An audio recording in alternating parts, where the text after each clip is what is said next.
Now, Storm Tracker 12 weather with Chief Meteorologist Matt Hoffman.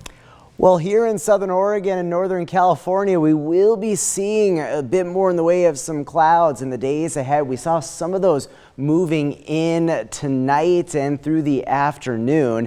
Do have some marine clouds and fog impacting the coast. Still pretty warm in Medford, 83 degrees. It's 80 in Wairika, 60 in Klamath Falls.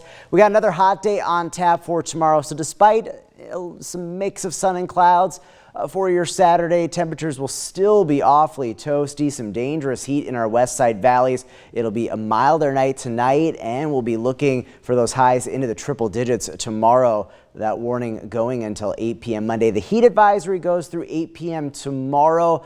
The heat will ease a bit in these areas as we head towards Sunday and beyond, but temperatures still looking to stay above average in our region through much of next week. Up to 104 degrees tomorrow in Medford, 105 in Grants Pass, 100 degrees in Wairika, low 90s in the Basin. We'll be keeping an eye on Lakeview. Just a slight chance for you folks in Lake County of a few isolated thunderstorms popping up. And then tomorrow evening, the Brit Festival Winona taking the stage in Jacksonville. It'll still be pretty hot at 8 o'clock in the low 90s, mid 80s still by 10 p.m. Here's a look at your weekend forecast for around southern Oregon and northern California. More hot weather on Sunday. Highs getting into the triple digits again in Grants Pass and Medford. But notice in the Basin, Klamath Falls, highs up around 90, and that is because we will have a better chance at some thunderstorm and shower development in the afternoon. Should see a little bit more coverage of isolated to scattered thunderstorms for Sunday.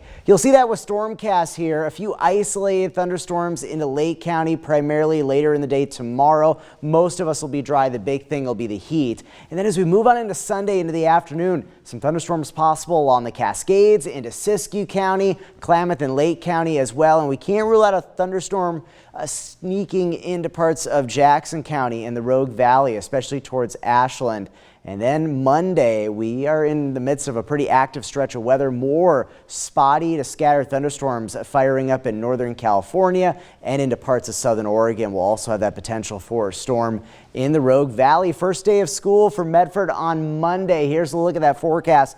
Pretty balmy in the morning, upper 60s likely at the bus stop. And then in the afternoon, most likely dry coming home from school. It'll be hot. Upper 90s, close to 100 degrees, but there is that threat for a thunderstorm as we head into the evening hours on Monday. Chances for thunderstorms continue through Wednesday for a good chunk of southern Oregon and northern California, and then things look to kind of quiet down later in the week. So here's a look at that 7-day forecast we're going to be seeing along the coast. So mainly dry weather, comfortable temperatures in the days ahead for northern California. Hot into the weekend, a slight chance of some thunderstorms on Sunday. Better chances at scattered storms Monday, Tuesday, and Wednesday. In the Basin, a fairly active stretch of weather into next week with thunderstorm chances capable of heavy downpours, lightning, some small hail, and gusty winds. In the mountains, tracking thunderstorm potential starting on Sunday. And then in the Rogue Valley, a pretty hot stretch of weather, highs around or above 100 degrees right through Tuesday, and also looking at slight chances for thunderstorms Sunday, Monday, Tuesday, and even Wednesday.